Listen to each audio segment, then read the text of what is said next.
Oi oi, it's your boy, the Zhang Ming Yang of Swang and Bang, Jack Slack. It's the Jack Slack podcast, and we're coming at you on Monday the 19th of February. Following UFC 298, Volkanovski versus Topu-era, pretty good card if I'm honest. And before we even start, spoilers, Ilia Topu-era won. So I wrote how Ilia Topu-era killed the king on Sunday. If something good happens, I will break it down on the Sunday and put it up on the Patreon for the boys. So if you are not a Patreon boy, become a Patreon boy, go read the article, and then unbecome a Patreon boy if you don't like the several hundred other episodes and articles that are there already.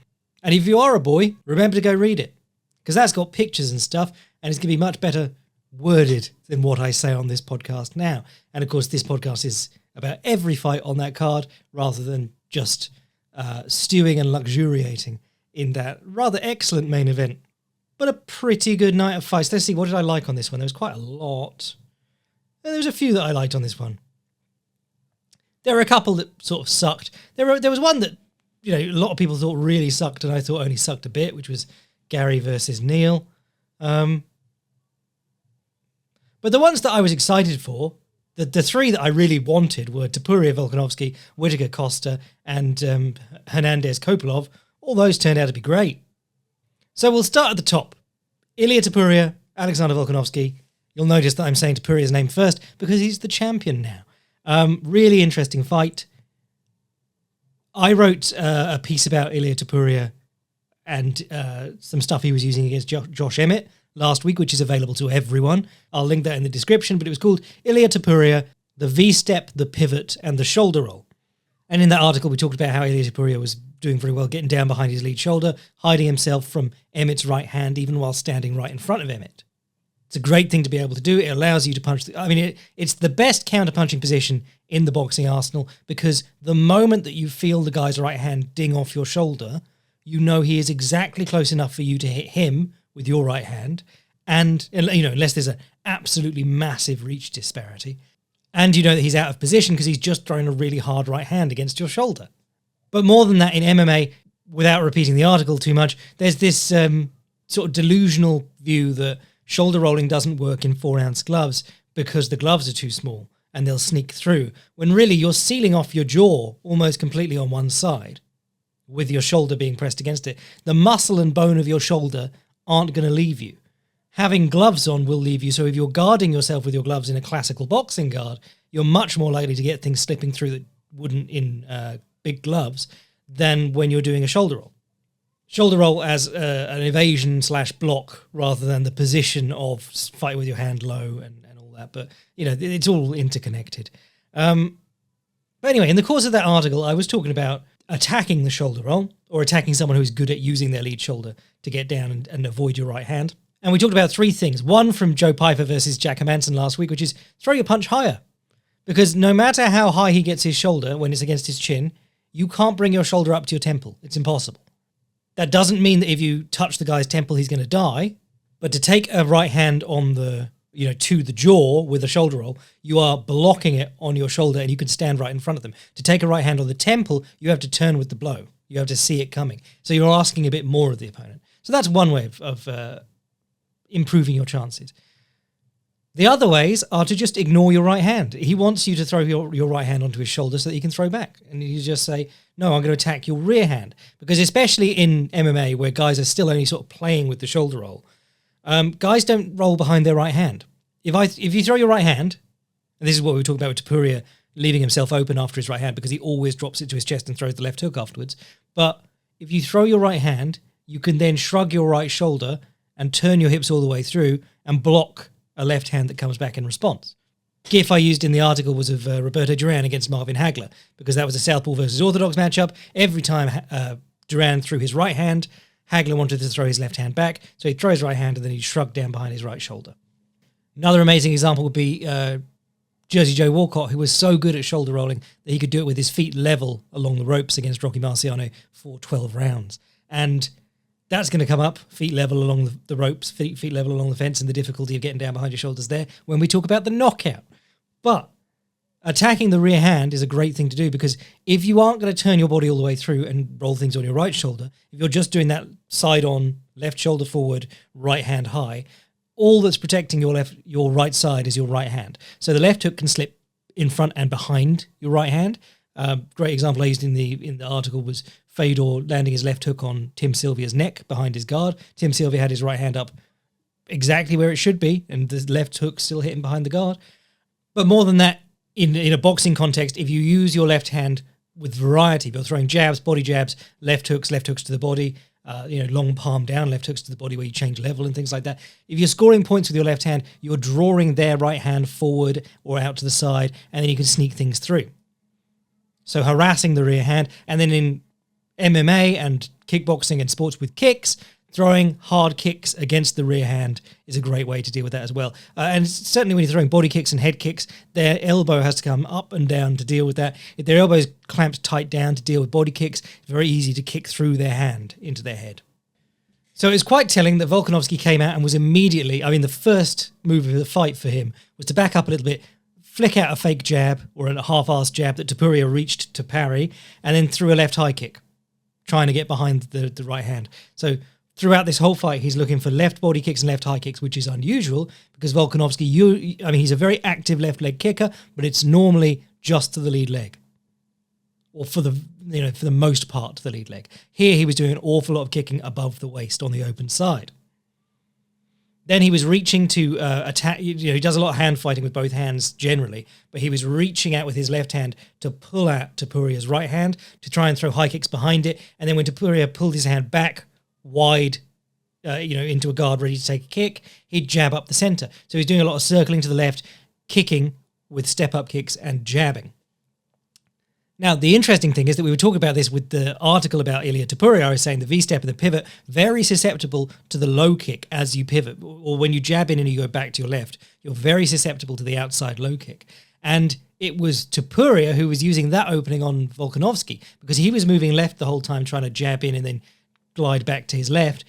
He was leaving his lead leg out there, and he was getting wanged with some big connections while his feet were crossed up. For the most part, what Topu-era was doing was pressure and a really effective feinting. If you saw him do... this dude clearly... I don't know who his boxing coach is. Allegedly, him and his brother learned how to shoulder roll off YouTube and just practiced. There's a lot of things... I will always advise that you go to a real coach, because there are things that they can teach you that you're not even going to think to look for. But a lot of the best fighters in the world have done a lot of the work teaching themselves. There was a great Cuban boxer called Kid Chocolate who learned how to box, or taught himself the tricks of boxing, by going to the library and watching old film of Jack Johnson. And in boxing, it was certainly a bigger deal, because a lot of boxing coaches and trainers and gyms, if you look at the work of someone like Ray Arcel or Charlie Goldman, before they got a world champion, a lot of what they were doing was hanging around in Stillman's gym, which is a big gym in New York, and they'd be sort of interchangeable for each other. When people needed a coach for a fight, they'd come and be the corner. It was less sort of like guiding a guy through learning how to fight and becoming a fighter. That's a bit of a luxury. Back in those days, it was a bit of a luxury to focus on your own stable of fighters. So everyone was sort of learning their own sort of stuff, and the coaches were just sort of jumping in to help them in the fights. In Muay Thai, Yodkanpon, the elbow hunter, or the elbow hunter of 1,000 stitches, or whatever he is, largely self-taught and almost entirely through shadow boxing. Really fascinating guy. Didn't go to a proper gym until like his 15th, 20th fight. So there's a lot of room to teach yourself stuff. But what I was saying was, Topu-era clearly studies the game, because his shoulder feints and full centuries in this one were lovely. He'd be walking Volk down, and then he'd stab his lead foot in, change level slightly, shrug his shoulder, just like the old textbooks tell you to do, and then Volk would throw up a left high kick, miss by a mile, as Topu-era just sort of stepped back to where he was before. He was really effectively getting Volkanovski to swing at air without really opening himself up. The other thing that I really liked was that he was poking in jabs and right straights to the chest and body. You remember Chris Weidman when he was fighting Anderson Silva. Ray Longo told him to punch a hole in his chest, which is old boxing strategy. if you can't hit the head because the guy's really elusive, hit the chest and body. You're not going to fold him in half with one body shot. That's like get a good liver shot when they're not ready for it. And that's what puts everyone off bodywork. They don't get the spectacular results they want. But poking at the body can fatigue you, but more importantly, it moves the guy around. It reminds the other guy that you can hit him, and it reminds you that you can hit him. It's very discouraging to go forward swinging and missing constantly. So poking the body with jabs and right straights is honestly better than just swinging if you don't think you're going to get close enough. So there were a lot of instances where Volk would step in for or would try and time the step up inside low kick, or just the inside low kick out of his stance as Topu-era stepped in, and Topu-era would just poke him in the chest with a jab, rather than looking for big bombs. Another thing that I talk about in how Topu-era killed the king, the inside low kick. Because Topu-era loves his overhand, you would think that the inside low kick is a good match for that. So Takeri versus Supermon is an example from recently, but Borkow versus Mike Zambides. Anyone who likes a big overhand, and often leads with a big overhand, they tend to not just step forward with their left foot when they throw the overhand, they tend to step forward and left to open up their hips and let them swing a bit more through. And if you step forward and left and open yourself up, you are exposing the inside of your thigh. So Superleg versus Takeru, he goes full foot stomp on the inside of the thigh and knocks Takeru down twice with it. But Borkow versus Zambides and a lot of fights where you see like a classy kicker versus a big banger, it'll be inside low kick that knocks out the foot as the guy's throwing his weight forward. But it's like the matchup between jab and cross counter. If you throw the jab and I throw the right hand across the top and slip to the inside, I can hurt you. But if I see the jab, or I think I see the jab, and I lean my head to the inside and throw the right hand across the top, but you've actually just done like a little stutter jab, you've gone shoulder fake and then jab, I get jabbed and I hit your shoulder with the overhand. And in low kicking against the overhand, it's you could throw the overhand and I could kick your lead leg out before the overhand gets to me, or the overhand lands on my frames, or I could kick your leg and it's sturdy and it's on the floor and I'm stuck on one leg while you throw a right hand at my head. And one of the secrets to that is to just step straight forward. And that's what Topu-era was doing. He was stepping straight forward and he was keeping his toes slightly in and his knee slightly in, so that Volkanovski was just kicking the quad, the front of the quad, which is not very, well, one, it doesn't hurt, and two, it's not going to buckle the leg, it's not going to pick the leg off the floor. And then he was on one leg when Topu-era came back with the right hand. So this fight was a process, well, for Topu-era, it was a process of getting Volkanovski towards the fence, and he was doing quite well. And there was, Dean Thomas talked about it, the commentators talked about it. If you were watching the fight, you were like, oh, that's getting a bit sketchy, when Volk was going jab, pull, jab, and Topu-era was trying to throw the right hand across the top of the first jab and just missing Volk's chin, because his chin was up quite a lot, which was very unusual. But it turned out that didn't matter, because Volk went jab, pull, jab, and landed both jabs, and then he got just close enough to the fence, and Topu-era did something that I pointed out from the Emmett fight against Topu-era when he was using his lead shoulder to get down behind when he was backing up. Topu-era parries and slips the jab, and instead of going over the top with the right hand, he goes right hand to the body, which, if you hit someone in the kidney, can hurt. If you hit someone in the floating rib, can hurt. But mainly what it did for him and what it did for Emmett against Topu-era was moved him. It turned him slightly, because all that's covering you on that rear side when you're shoulder rolling is your hand. And if you turn them slightly, if you knock them around slightly with one hand, and then you come up with the left hook, got a great chance of getting through. And he did, exactly like Emmett did on Topu-era in the 5th round of their fight. Topu-era got Volkanovski with the left hook. Throws a right hand that misses immediately afterwards, but he's rushed Volkanovski back to the fence and he's hit him. And Volkanovski's feet go to level, and Volkanovski reaches out to grab the head for a double collar tie, which he'd done earlier in the fight successfully, which Islam Makhachev did to Volkanovski successfully. It's a legitimate position. If you pull someone in on the fence and you get the double collar tie, that's great. But in the moment that he's reaching, his shoulders are down, his hands are coming out, his feet are level, he's completely out of position to take a blow. And Topu-era's right hand lands on the chin, turns his head all the way around, knocks him out. It's, Volkanovski's tough. He's not like ungodly tough. He's not one of the guys in MMA who go like, oh my God, Mark Hunt's chin. But I don't think he's chinny at all. I think this was a beautiful connection, an absolutely brilliant connection. And this is what Topu-era has been doing for a while, pushing people back to the fence, overwhelming them, and then hitting them with the overhand as their feet come to level. It was Damon Jackson and Jai Herbert, both taller men than him, so it was really more exaggerated. He was up in their chest and throwing the overhand over, like, above his own head. But he smoked 3 guys in his, 6-fight UFC career by that now? Something I didn't touch on in the article, clinch, First round, Volkanovski level changes under a jab and ties up with the body lock. And Ilia Topuria, even though his base style, and base style is a term I'm using ironically, which I'm about to go off on in a minute, but he started out in Greco-Roman wrestling, I believe. But one of the interesting things was his answer to the clinch was to take an overhook and head post, which I don't know if is legal in Greco to head post. Chael Sonnen was moaning about that at some point, but after his fight with Michael Bisping. But he takes a right overhook and head post, and that means he can drop his left shoulder and start punching short left uppercuts, stabbing into the solar plexus. And that was very cool. That was vintage Henry Armstrong. That was his big, well, not his big punch, but that was like the thing that he just did 100 times around until he could land his overhand right. Real old school boxing shit. And that's what I love about Ilia Topuria. Aside from being a bit of a goof outside the cage, but I mean, all of them are. But his striking is built around solid boxing principles. Not what looks like boxing, but like the actual smart bit that makes the boxing good.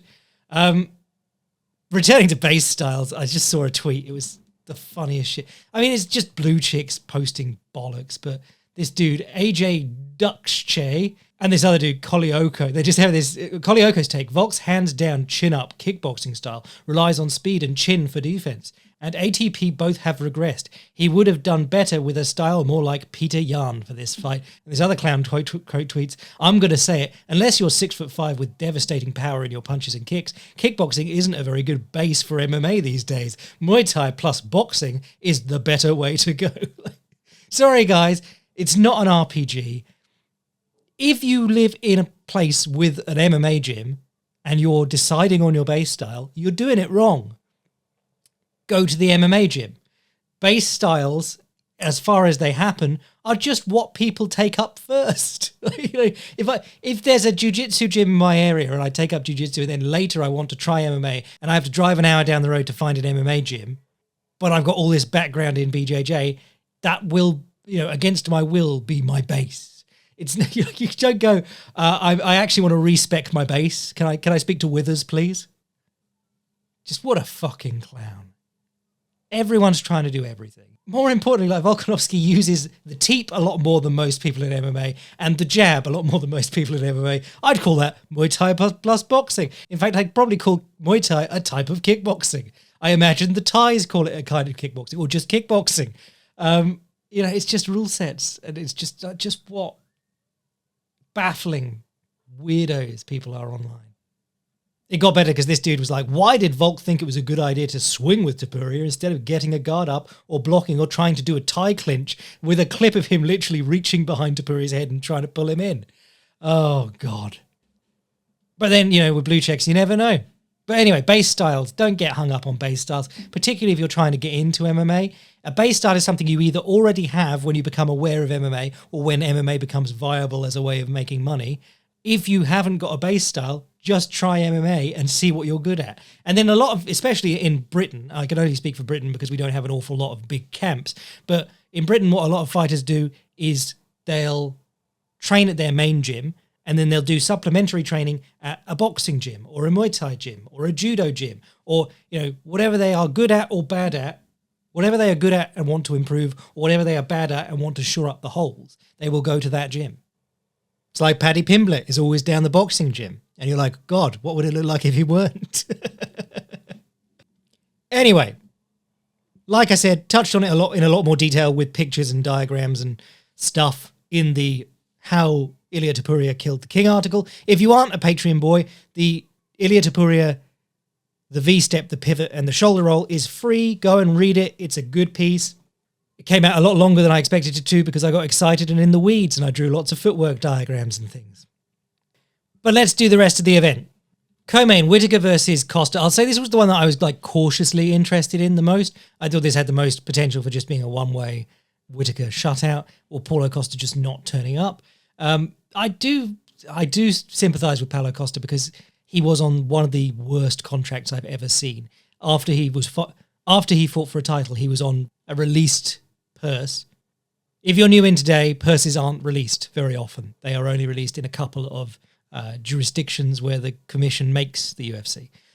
Paulo Costa had a released purse of 60 and 60 after fighting for a title, main eventing pay-per-view, and then subsequently being used to co-main event a pay-per-view.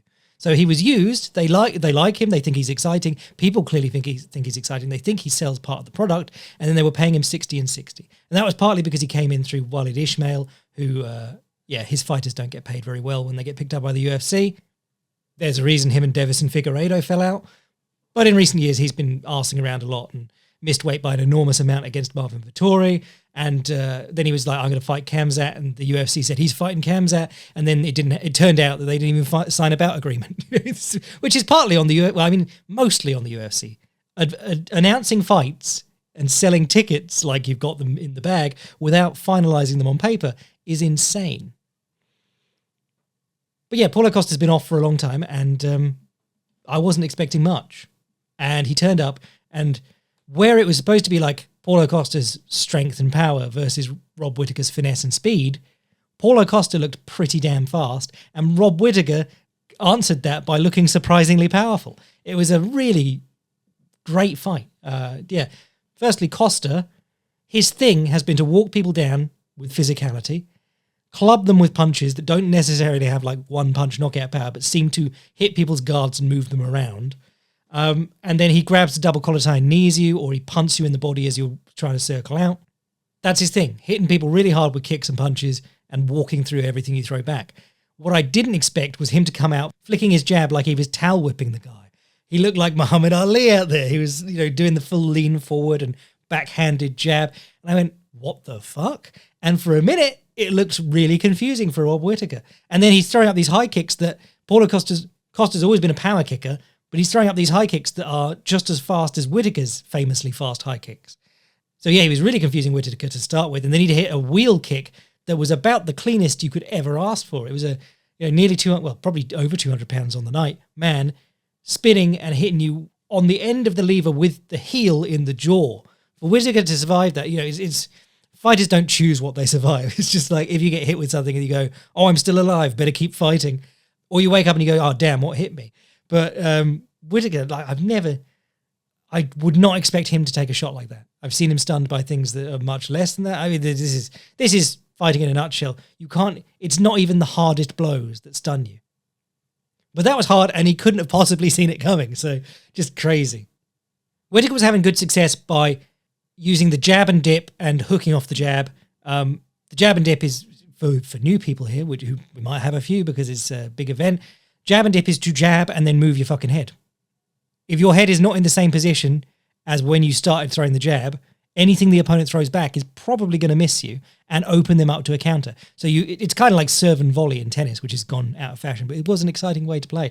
You jab and you move in as you dodge, dip, duck, dive, and dodge. And then you're on the inside and you're hitting them with bigger punches. It moves you to a range where you can hit them with your shorter punches, your right straight, your left hook, your right uppercut, whatever. But Rob Whittaker was having great success with that. Jab, dip, come up with the left hook. He was also having success with the calf kick. And this is where I got a bit, I don't know what to make of this. Maybe I need to watch it again. But what it looked like was Paulo Costa would jab and then step back and leave his stance and try and throw a whippy left hook as Whittaker was coming in. But if you take your left foot back and you leave your stance, you square yourself up, everything's available to hit, and you get dinged with punches, which is what was happening over and over again. I don't know if he started doing that after the calf kick started bothering him, because that would be a sort of explanation. You jab and then you pull your lead foot back, expecting the calf kick to come back. But if you watch that fight, basically all of Costa's problems come from leaving his stance. Every time he jabs, he then goes back, takes his left foot back level with his right and gets hit. But it was a very strange performance from Costa. I mean, like every Costa performance. But he didn't do what he's known for, which is walking the guy down and swinging both hands, until the third round where he did a little bit of it and grabbed a double collar tie, landed a knee to the body, and then went back to trying to jab and step backwards. Very strange. I like the developments, but it's a little bit incomplete. And it's sort of like he's thrown the baby out with the bathwater. Joking about base styles, but he has respect his base styles. Like, yeah, you could use the jab in a way to get forward and land with two-handed flurries. The jab for him should be like Rob Whittaker was using it, jab and dip and enter. The jab for him should be a way to get forward and push the opponent back towards the fence without getting hit as much, because previously he had to sort of walk forwards, taking blows, and then start swinging both hands when they got near the fence. But it was kind of like, the standard Paulo Costa in that. Well, it was a surprise how good he looked and how fast he looked, but it was vintage Paulo Costa in that he always turns up and puts on an exciting fight. He's never had a boring fight. He is very much, he should be paid well because he delivers exactly what he says he will. I think it was in the end of the second round that Rob looked sort of at his best. He was using jabs and cross counter. He was coming across the top of the jab. He really started to time it in the second round, landing the right hand across the top of the jab, the cross counter. He was doing work with his own jab. He did his beautiful stutter jab, which I think it was Thales Leites he took to pieces with that. Oh, no, Rafael Natal. But where you step and you shrug your shoulder and you take a break, but not so much that you could even think. You take a slight break in the movement, just pause a split second, and then you continue the jab. It's not fake and then jab. It's a tiny pause in the middle of the jab so that the guy swats at it and then you jab straight through. He's a master at that. But yeah, I really liked how aggressive Whittaker was. I really liked that Whittaker was getting in there and throwing punches. And I think a lesser chin than Costa's wouldn't have held up. I think that's one of the most crazy things about Costa. There's a lot of things like how was he passing USADA? How does he move so fast for a guy so big? But the main one is how does he take these shots when he's cutting a huge amount of weight? The thing that always suffers typically with fighters when they cut big weight is that their chin tends to suffer. One of the reasons Whittaker went up to middleweight was because he got knocked out by Stephen Thompson. A lot of fighters late in their career, they try and come down a weight class and go, oh, I think I should have been this weight class all along, and they start getting knocked out really easily. But Costa is cutting huge amounts of weight, coming in huge, looks bigger than everyone he fights, still takes these amazing shots. I think it's very funny that he has been caught using an IV because I would suspect he still is. I mean, now we got the UFC testing themselves, which is obviously not going to be as stringent as USADA. USADA, you could cheat and you could work your way around it, but you had to do your work to get around it. I feel like the UFC's in-house testing is probably a joke. But it always made me laugh that Paulo Costa got caught with an IV under USADA, rehydrating with an IV, which is not actually that big a deal. When Floyd Mayweather was rehydrating for Manny Pacquiao, he used an illegal IV and got caught and then got a retroactive therapeutic use exemption, which is where the commission say, we will lose tons of money if this fight doesn't go ahead. It's always bullshit when they do it, but very funny nonetheless. It's like cheating was okay because you were dehydrated. And then you go, well, that was the point of the IVs in the first place, so that people could cut more weight and rehydrate more. But Costa got caught with an IV and then turned snitch. And you sort of like, we're giving him a lesser sentence because he's given us all this information on drug cheats. And you're like, he got caught with an IV. If he's telling you about like steroid suppliers, does that not tell you something about him? It's like getting caught shoplifting and immediately offering up insider information on a child trafficking ring. But the other one I loved on this card, shockingly, 2 good middleweight fights on this card. That's 2 Fight Night main events that wouldn't have sucked at the Apex. The other one I was very hyped for, and it sort of delivered, I think, was Roman Kopylov versus Anthony Hernandez. You got a bit of both. I was saying it was quite intriguing because Anthony Hernandez tends to have a rough first round and outlast people. And when I say rough first round, I mean like normally towards the end of the first round, he starts to get his own way. Roman Kopylov, if you watch his Fight Night's global fights, they're the 5-rounders. There's a couple because I think he had 2 title fights, and both of them he outlasts the other guy. He just stays there, circling and picking at them for 5 rounds or until he finishes them in like the 4th or 5th. So I was intrigued by who could outlast the other. Roman Kopilov's wrestling is always a question mark. It's something he's been working on diligently. They put up a stat saying he had, when he defended one of Anthony Hernandez's early takedown attempts, they put up a stat saying he defended the last 20 takedown attempts made against him, which is always a good sign that you're improving, especially because he's been hurting people and they'll be trying to take him down desperately. Puna Soriano is a decent takedown artist. Josh Fremd has okay wrestling too. But the thing with Anthony Hernandez is that the takedowns aren't always takedown attempts. They're takedown displays. They're him showing you that he's going to try and take you down in between boxing you up with a combination. That's what he does so well. Combinations of hands into like a level change or a snatch single. The other guy jumps backwards and he starts punching again. When he wants legit takedowns, he gets to the fence and he tries to get the locked hands double, which is, of course, how he got the final takedown in this fight.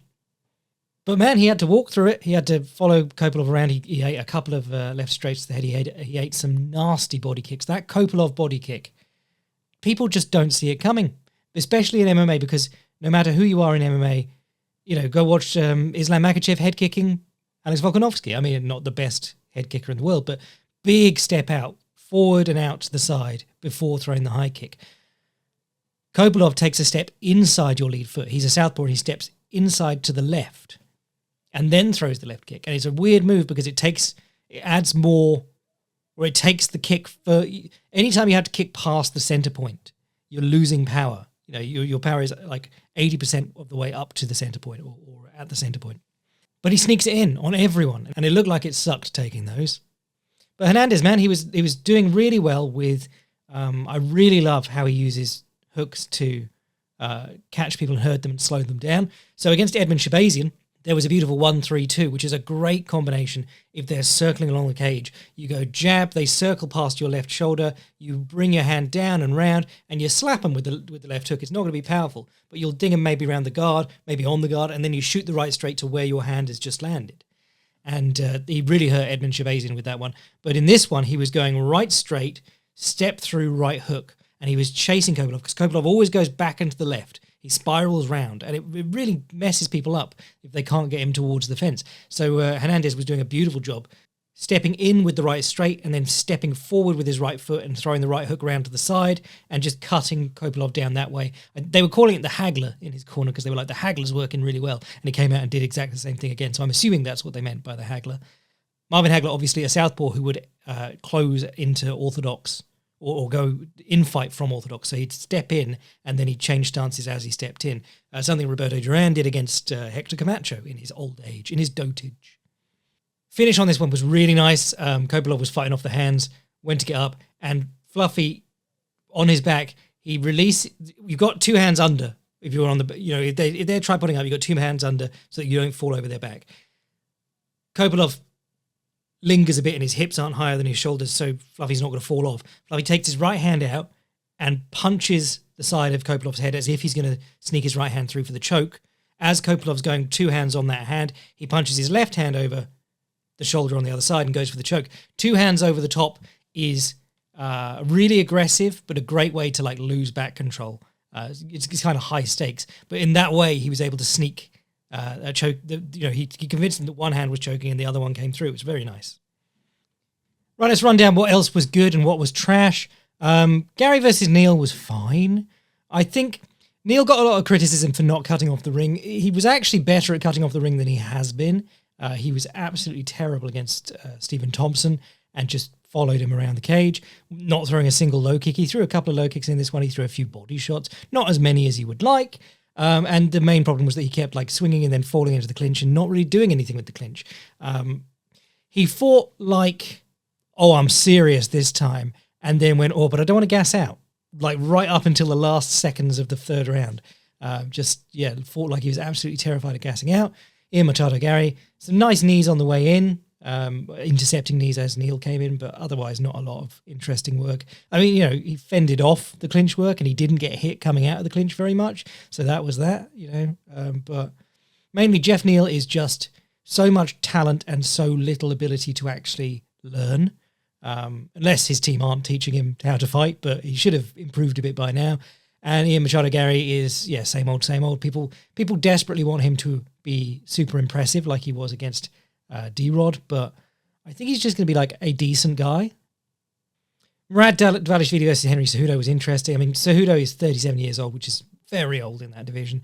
Chinned him in the first round with a left hook, but Murad basically just cardioed all over him. One of the things I loved in this fight... Cejudo, when he went for the snatch single, Murad sprawled and he immediately went to the back. That was gorgeous. But when Murad picked up his single leg, he wrapped his arm... We went with his near arm around the body, got a seatbelt, as they call it in wrestling, and then he skipped up and tripped the far leg with his foot. He did a little foot sweep, and that's a finish that you're seeing a lot more in heavyweight jiu-jitsu at the moment. Felipe Pena did it at a couple of Who's Number Ones, and I think he might have done it at ADCC. It did hark back to something that we talked about after the Henry Cejudo-Aljo fight, though. I was didn't have any threat of a choke from the front headlock. So it means that not only can Aljo stay on his knees without fear of being hit because there's no knees for you there, and you're throwing hooks at the head against a downed opponent is ridiculous. But it also means that if you ever get him on his back, he can just turn into you with no fear. Like, there's always that one place he can go to where you can't attack him.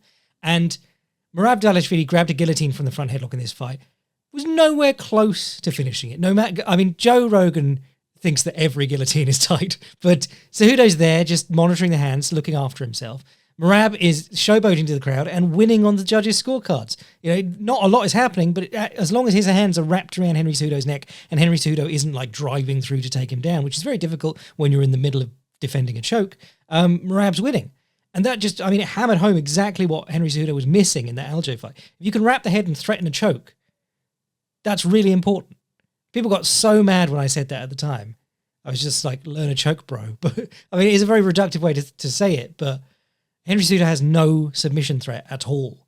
And, historically, all the big beefy wrestlers have done better by adding like a good front choke or a good D'Arce. Do you remember Matt Hughes choking out Ricardo Almeida? Ricardo Almeida was famous for the arm-in guillotine when that was magic. People didn't even know how to do it. People still don't really know how to do arm-in guillotines consistently. But Matt Hughes got him, put his in a head and arm, put his head behind Almeida's armpit and choked him out straight from there. It was like the seated head and arm that we were talking about Fluffy Hernandez doing, or Jack Hermanson, but he didn't sit down with it. He just stayed in the all fours and choked him out from there, and they were calling it the Dave Schultz headlock. But yeah, if you're a big, strong wrestler, you're gonna snap people down, and running around to their back isn't always the best option. And if you get them on their back, they're going to turn into you at some point. You're going to end up in the front headlock all the time, and these rules don't let you knee. So you've got to have something. Main takeaway, Merab Dvalishvili's cardio, as always. Henry Cejudo, like, people were like, oh, after that calf kick in the Demetrius Johnson fight, Henry Cejudo said he abandoned the karate stance. He's still doing it all the time. No headbutts in this fight, unfortunate.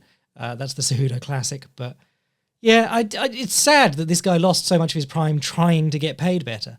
And then there were these delusional people on Twitter being like, because the actual pay has been released for this event because it was in California. I can't remember the name of the journalist, but it was someone from the LA Times got the payouts released before the fights, which was very cool, by requesting them from the CSAC. Then some clown who like makes fake estimates and doesn't say that they're estimates until the 6th paragraph in his articles that are just SEO bait was saying like, oh, Jack, you're going to apologize because I was actually pretty close. It's like, with your guesses, who the fuck cares? He wasn't even close either. He's just a fucking dickhead. But yeah, Cejudo was paid like 150 show, 150 win. And, this dude, you can be like, he's not a draw, but he's done everything to try and make himself a draw. YouTube skits, developed a personality. His press conferences used to be pretty well talked about. Everyone was talking about the king of cringe. You can say it's cringe, but you're still watching it. And he was finishing people, and he went up a division and won a second belt. That is literally the biggest thing you can do in this sport. 5 people have done it now. 4 people have done it while holding both belts. He did absolutely everything he could, and they still wouldn't give him anywhere close to a fair share of the pay. And if you can say like, oh, he doesn't move pay-per-views or whatever, they're putting him on pay-per-views. They're putting him on big cards, and they're using him to sell tickets. It's this ridiculous thing about the UFC where, because there's a lot of fighters, you can always be like, oh, they're not a draw, about everyone except Conor McGregor, basically. Yeah, but that's the stupid fan base to stupid sport. Anyway, back to the things I enjoyed about the stupid sport. Lemos versus Dern was fun enough. Very shitty looking striking on the feet. Some interesting, like pendulum sweeping someone from guard. Really probably shouldn't work that easily in MMA. Yeah, definitely didn't deserve fight of the night, but the UFC hates Paulo Costa. Marcus Rogério de Lima versus Junior Taffa. Junior Taffa stepped in at the last minute for his brother, Justin, and people were like, well, it's not that much of a change. And I was like, hang on, if you're a professional athlete, shouldn't be changing opponents at the last minute. And then it is like, oh, all these dudes are exactly the same, and Marcus Rogério de Lima just calf-kicked him easily to death. Rinya Nakamura versus Carlos Vera was actually pretty interesting. People got really mad about this. They were like, oh, that Ryan Hall shit, blah, blah, blah. But Carlos Vera is doing a really good job with it. There was some interesting upside-down closed guard. That's catching on in grappling at the moment. And guys are using it to enter the backside 50-50. He did it very well here, but he kept losing the knee line, which is kind of unfortunate. If he could have used it to come up on top, that would have been good, but Nakamura did a good job of staying on top. Nakamura knew the positions inside and out. He's really a good, well-rounded fighter. The main thing that I took away from this was that he has pillow fists. He landed like 50 punches and did no damage. Ming Yang Zhang is the opposite, or Zhang Ming Yang rather, nuked Brenson Ribeiro. I was actually enjoying watching Ribeiro. I was going, oh yeah, he's using his length really well. Got 80-something inch reach, poking out jabs and straights. And then Ming Yang Zhang just takes the 1-2 on the chin, throws back a 2-3 and knocks him out. But this dude is knocked out like his last 5 opponents. I laughed. I was like, a Chinese light heavyweight? Really? And he's actually pretty, well, he's at least exploding people's faces. Anything else on that card? No, it was all trash. Let's do a question. Will says, hey Jack, your most recent article is among your very best works of writing, lad, and I encourage you to keep up the great work as the best writer in combat sports. Didn't include this question just because of that. I've just opened it. But my question today is about grappling in MMA. I was watching some Habib, and it struck me that he was actually using side control. In MMA, now more than ever, side control seems actively avoided. Fighters such as Moicano in recent fight with Dober will find themselves in side control and then immediately jump into half guard, and then try passing directly into full mount. It seems that side control is out of vogue in modern MMA. But Habib and Jones were always known to go to side control and look for the crucifix. The most complete mixed martial artist of all time, Valentina Shevchenko, is known to do this too. It goes without saying that half guard, particularly when the bottom man is flattened out, is a pretty dominant position when striking is part of the game. But fighters today are limiting their ground game by acting as if side control isn't worth passing to. Fighters such as Pantoja, particularly in his fight against Royval, are a reminder of just how beautiful passing can be, even if mouth breathers like to boo it. And I hope that MMA competitors won't forget that side control can be a pretty dope position, as long as one's top control keeps the bottom man on his back. What do you think about half guard becoming more preferable position than side control in modern MMA? Love you from Will. This is an interesting discussion. And I think in this sport, at this level where we're talking about individual opponents, there's definitely room for who are you fighting? You know, a lot of jiu-jitsu and grappling is, you know, I can only do what they let me do or what they move into. You know, it doesn't. If someone's on their knees in front of you in your guard and they grab their own ankles with both hands and they keep their arms pinned to their sides, you're never triangling them. It's a stupid way for them to try and grapple, but you'll never triangle them. It's like if someone puts their hand right on top of your lead hand all the time, you can swing, you can flick hooks around that all day, you can throw up high kicks and stuff, but you have a very hard time jabbing them if they're occupying the line of your jab. So there's always this thing about like, what can I do and what does my opponent do? And so a great example would be Rob Whittaker against Kelvin Gastelum. Rob Whittaker, pretty decent guard passer when he gets to it, good grappler when he gets to it, doesn't submit a lot of people, doesn't submit a lot of people from top that often, but uses his takedowns to punctuate these performances where he's jabbing and crossing people up. Gets Kelvin Gastelum down and then passes the guard and then remembers he needs to be in half guard and goes back. So he did all the work to pass and he was like, uh-oh, better get back in half guard. Because Kelvin Gastelum's thing is getting up from the turtle. He turns away. The great advantage of half guard is that you can stop the guy turtling. In jiu-jitsu, people don't go to the turtle because it gives up the back, and wrestling up doesn't give you... Wrestling up, if you've already been put on your back, wrestling up only gives them the chance to get more points by taking you down again. You will see guys standing up from turtle more in like a wrestling style in submission-only competitions if they want to get back to their feet and end up on top that way. Jiu-jitsu doesn't really reward getting up, whereas in wrestling, of course, getting up is the most important thing. So it's definitely the influence of a lot of guys coming into wrestling has made side control less favourable than half guard, because guys know how to get up from side control. Getting up from half guard is, it's a powerful position to work your way up from, but there are people who will be better at getting up from side control. And of course, your offensive options aren't generally that great from side control. If you can advance to a mounted crucifix, that's really good. But striking from side control, you're pretty much limited to that short elbow. And even then you have to make a little bit of space and the guy can get inside your arm, and he wants to get inside your top arm. If he gets inside your top arm, you can't really hold your pressure down on him. It's only your weight, and then he can buck and bridge and turn and create space. There's a very interesting debate to be had here, because two really of the top minds in jiu-jitsu at the moment have differing opinions on side control. Craig Jones is working with a lot of MMA fighters, and he says that he doesn't like side control that much, and it's an old school points issue. It was just how they valued it back in the day that has made it so valuable now, because you get points for it. But he prefers trying to like walk back to the legs and leg ride. So he'll pass guard and then walk back and cross your legs over each other. And then on the other side of that, you got Gordon Ryan, obviously the best grappler in the world, but he has a lot of success from side control. And he's very big on not like trying to put your weight into the person, but actually staying close to them, stuffing the hip where the knee can come back in, using your crossface, working your way inside their elbows and so on, which you don't really see in MMA, because in MMA there is a premium on damage, and guys have to post up to do that from side control. The great thing about half guard, of course, is that you can sit up and punch the guy because your legs are stopping them from running away. But this isn't even getting into mount, which I've said many, many times. There's not very many great users of mount in MMA. It's like Glover Teixeira, and that's about it in terms of like that old school attitude of if someone mounts you, they'll beat you to death. It's like, no, not really. You just do that like I'm going to kiss his belly button and wrap my arms around him, and then he can't really hit me very well. I think the mounted crucifix makes a big difference, but I think also it's absolute confidence in passing that makes them the biggest difference, because if you watch, I think Khabib's best side control performance is probably Michael Johnson, who's a good wrestler and pretty decent at getting up and wasn't super washed at the time. But Khabib will get side control and he'll jump up to knee on belly. And he'll maybe put the other knee over the bicep and crash back down into the mounted crucifix, or he might punch from knee on belly. And then there's other instances where he's in the knee shield, half guard, and he just stands and starts dropping punches on him. Now, that's a position that a lot of people would be like, well, I'm going to sit on this leg, because if I don't sit on his bottom leg, he's getting up. Whereas Khabib was like, I'm going to throw punches now, and if he pushes me back behind his feet, I'll just come in again.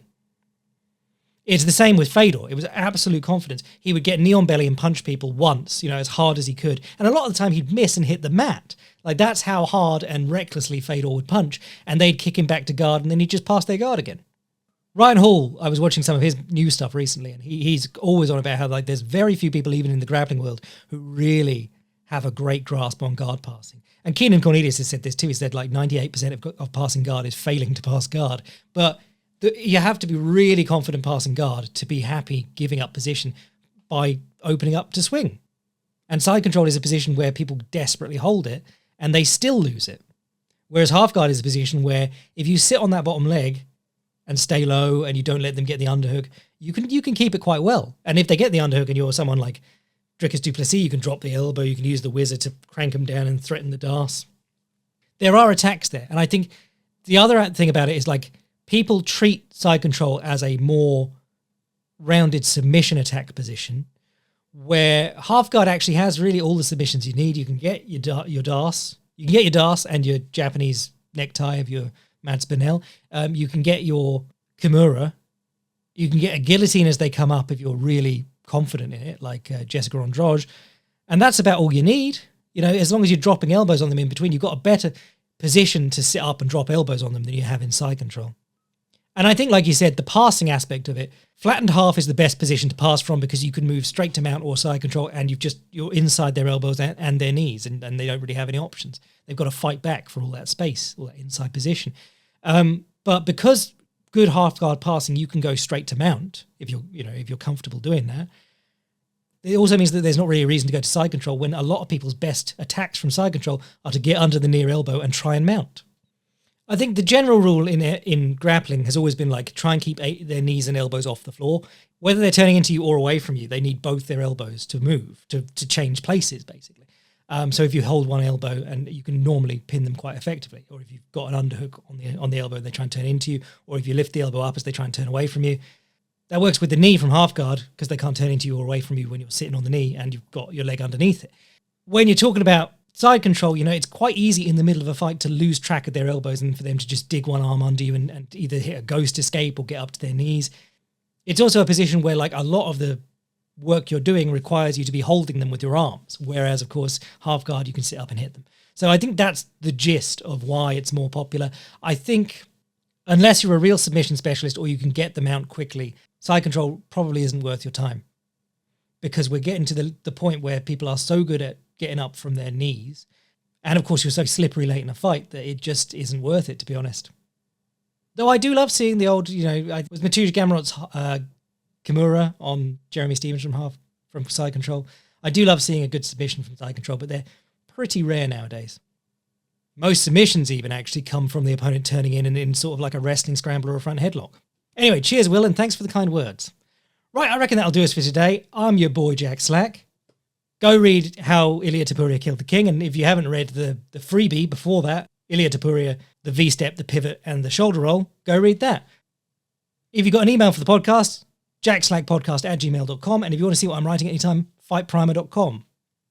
I'm your boy Jack Slack. Josh Quinlan's insane UFC career bless.